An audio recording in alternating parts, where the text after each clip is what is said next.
सभी साथियों को नमस्कार। मुझे आशा है आप अपनी तैयारी को लगातार और निरंतर कर रहे होंगे।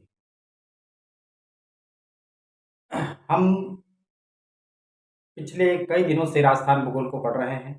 इसमें लगभग 13-14 क्लासें डाल दी है और उसी कड़ी में हम भौतिक प्रदेशों में अरावली प्रदेश को पढ़ रहे थे। पिछली क्लास में हमने पढ़ा था कि अरावली की सर्वाधिक ऊंचाई कहाँ पर है, सर्वाधिक कटी-फटी कहाँ पर है, कौन से जिले में है, सर्वाधिक गेप कहाँ पर है या दर्रे कहाँ पर हैं और सर्वाधिक चौड़ाई कहाँ पर है, ये सब हमने जाना था।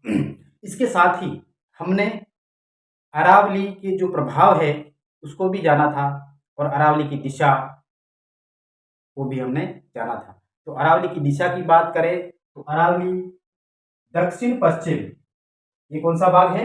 दक्षिण पश्चिम से उत्तर पूर्व की ओर विस्तृत है। हमेशा ध्यान रखना, अरावली की दिशा पूछे तो दक्षिण पश्चिम से उत्तर पूर्व की ओर अरावली का जो दिशा है वह है। ध्यान रहे यहाँ पर उत्तर पूर्व से दक्षिण पश्चिम का है तो वह उत्तर गलत हो जाएगा। है इसकी दिशा बराबर, लेकिन इसकी शुरुआत दक्षिण से है तो दक्षिण पश्चिम से उत्तर पूर्व ही हमें मानना है। दूसरी बात, हमने अरावली के प्रभावों में देखा था कि इसके द्वारा जलवायु का निर्धारण होता है, वर्षा का निर्धारण होता है, भौतिक विभागों का निर्धारण होता है। लेकिन यहाँ पर एक इम्पोर्टेंट प्रश्न बनता है कि अरावली की दिशा अगर दक्षिण पश्चिम से उत्तर पूर्व की बजाय उत्तर पश्चिम, इस प्रकार से उत्तर पश्चिम से दक्षिण पूर्व कर दी जाए तो क्या प्रभाव पड़ेगा? उत्तर पश्चिम से दक्षिण पूर्व कर दी जाए तो क्या प्रभाव पड़ेगा? यहाँ पर इंपोर्टेंट प्रश्न बनता है। तो इससे क्या प्रभाव पड़ेगा? हमने देखा था दक्षिण पश्चिम में थी तो जो अरब सागरीय मानसून है उसके अरावली समानांतर पड़ती है, जिससे क्या होता है? वर्षा नहीं होती है। मात्र सिरोही और आबू रोड में ही अधिक वर्षा होती है, इसके बाद बाकी बिना वर्षा के वहां से मानसून गुजर जाता है। लेकिन अगर इसकी दिशा उत्तर पश्चिम से दक्षिण पूर्व की ओर कर देते हैं तो एक तो अरब सागर से जो भी वर्षा आएगी इससे क्या होगा? मानसून आएगा, इससे वर्षा होगी। दूसरी बात, इधर से क्या है? बंगाल की खाड़ी की जो मानसून आएगा उससे भी वर्षा होगी या नहीं होगी? बताइए। इससे वर्षा, बंगाल की खाड़ी का जो मानसून है उससे वर्षा क्या है? समानांतर हो जाएगी। यहाँ पर इस बार में वर्षा नहीं होगी, लेकिन जो उत्तरी पश्चिमी मानसून है उससे वर्षा यहाँ पर होगी। मतलब कहने का यह है कि अरावली की दिशा को अगर बदल दिया जाता है तो इससे पूरे राजस्थान में वर्षा होने की संभावना रहती है। इसका ये महत्वपूर्ण प्रभाव है। उसके बाद हमने अरावली का उप विभाजन पढ़ा था, जिसमें अरावली के 3 भाग किए थे। उत्तरी अरावली, ये उसके बाद में फिर नंबर 2 मध्य अरावली, नंबर 3 दक्षिणी अरावली। दक्षिणी अरावली को मुख्य अरावली कहा जाता है क्योंकि अरावली का अधिकांश विस्तार या विस्तृत या फैलाव इसी दक्षिणी अरावली में है, इसलिए इसको मुख्य अरावली भी कहा जाता है। आज हम बात करेंगे अरावली के विभाजन में। नंबर 1 उत्तरी अरावली। अब इसका विस्तार कहां से कहां पर है? उत्तरी अरावली के विस्तार की हम बात करें तो यह रही डोसी की पहाड़ियां जो झुंझुनू में है, वहां से लेकर सांभर, डोसी की पहाड़ियों से लेकर के सांभर तक उत्तरी अरावली का विस्तार है। ठीक है, यहाँ पर ये इंपोर्टेंट प्रश्न बनता है कि उत्तरी अरावली का विस्तार कहां से कहां तक है। फिर इसके जिलों की बात करते हैं तो झुंझुनू, सीकर, नीम का थाना, खेरथल, तिजारा, कोटपुतली, बहरोड, अलवर, जयपुर ग्रामीण, जयपुर शहरी और दौसा, ये जिले इसमें आते हैं।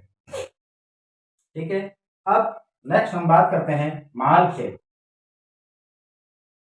उत्तरी अरावली या अरावली को सीकर में इसका स्थानीय नाम है मालखेत। क्या है? अरावली का सीकर में स्थानीय नाम है, इसको मालखेत कहा जाता है। इसको अरावली को कहां पर?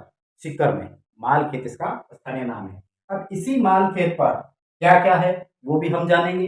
देखिए, नंबर 1 मालखेत पहाड़ी पर ही जीण माता का मंदिर है। कौन सा? जीण माता का मंदिर है। इसी पहाड़ी पर हर्षनाथ का मंदिर है।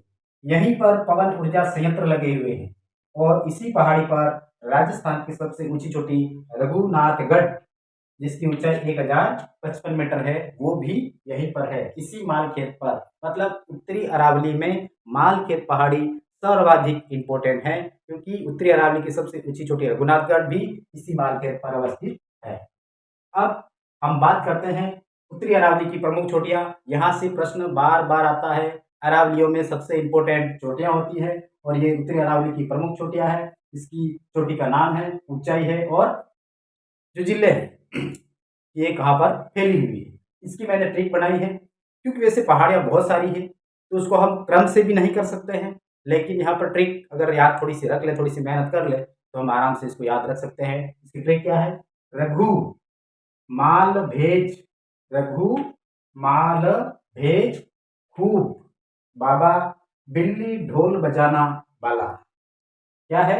रघु माल भेज खूब, बाबा बिल्ली ढोल बजाना वाला। अब रघु का मतलब क्या है? रघुनाथगढ़, और रघुनाथगढ़ की ऊंचाई कितनी है? 1055 मीटर। और कहाँ पर है? सिक्कर जिले में। रघुनाथगढ़ सिक्कर जिले में है और ये बार बार प्रश्न आने वाला है और आता रहा है कि रघुनाथगढ़ राजस्थान की उत्तरी अरावली की सबसे ऊंची चोटी है। इसकी ऊंचाई कितनी है, कहाँ पर है, आदि। अब मालखेत, इसकी ऊंचाई है 1052 मीटर और ये भी कहाँ पर है? सीकर में। नेक्स्ट है ल, ल का मतलब है लोहारगढ़ और इसकी ऊंचाई है 1051 मीटर और ये भी झुंझुनू में है। फिर है भेज, भेज का मतलब है भेजागढ़ और भेजागढ़ 997 मीटर है, झुंझुनू में है। और ये भेजागढ़ भी बार बार आता है, इंपॉर्टेंट है। लोहारगढ़ भी आता है। फिर है खो, माल भेज, इसके बाद ये खूब, खूब, खूब का मतलब इसको थोड़ा सा याद रखना है आपको। खू का मतलब खो है और खो की ऊंचाई 920 मीटर है और यह जयपुर में है। और खो भी बार बार पूछा जाने वाला प्रश्न है, ये रिपीटेड प्रश्न है। फिर है बैराज, भ का मतलब है बैराज और इसकी ऊंचाई है 792 मीटर और बैराज कहाँ पर है? अलवर में। एक पहाड़ी बानगढ़ है, वो भी अलवर में है, जो भूतों के लिए प्रसिद्ध है। नेक्स्ट है बाबा, बा का मतलब बरवाड़ा और इसकी ऊंचाई है 786 मीटर, जयपुर ग्रामीण में है। ठीक है। फिर है नेक्स्ट बाबाई, बा का मतलब है बाबाई और इसकी ऊंचाई है 780 मीटर और यह है झुंझुनू। और झुंझुनू में बात करें तो नीम का थाना में यह है। नेक्स्ट है बिल्ली, बिल्ली का मतलब है बिलाली, बिल्ली का मतलब क्या है? बिलाली और बिलाली की ऊंचाई 775 मीटर है और यह है कोटपुतली बहरोड जिले में, जो नया जिला है उसमें। नेक्स्ट है ढोल, और ढोल का मतलब है डोसी, डोसी की पहाड़ियाँ, जहाँ पर ये उत्तरी अरावली समाप्त होती है या अरावली की सीमा समाप्त होती है राजस्थान में, वो डोसी की पहाड़ियाँ।